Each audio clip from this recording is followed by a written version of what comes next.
2011 онд 55 дээд боловсролын сургалтын байгууллагыг аттестатчид хамруулснаас 14 сургалтын байгууллагын үйл ажиллагаа зогсоо шийдвэр гаргаад байгаа юм а. Өнөөдөр улсын хэмжээнд 95 дээд боловсролын сургалтын байгууллага үйл ажиллагаа явуулж байна. 2012 онд үлдсэн их дээд сургуулийг аттестатчлалд бүрэн хамруулахар болсон байна.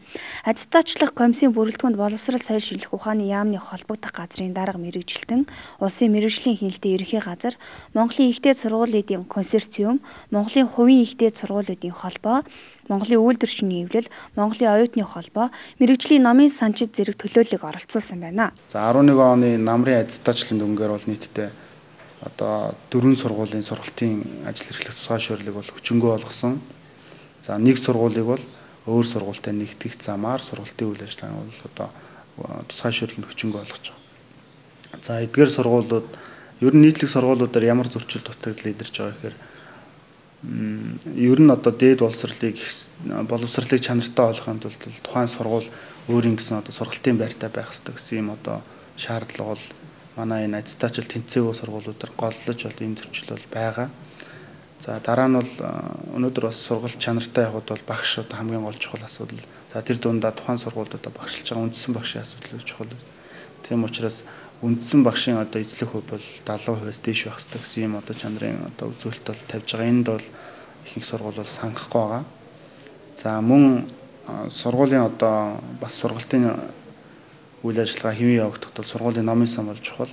Тэгэхээр номын сангийн стандарт норматив төр мэргэжлийн ном сургагчийн хангалт хэр байна вэ гэдгийг бол дүгнэдэг.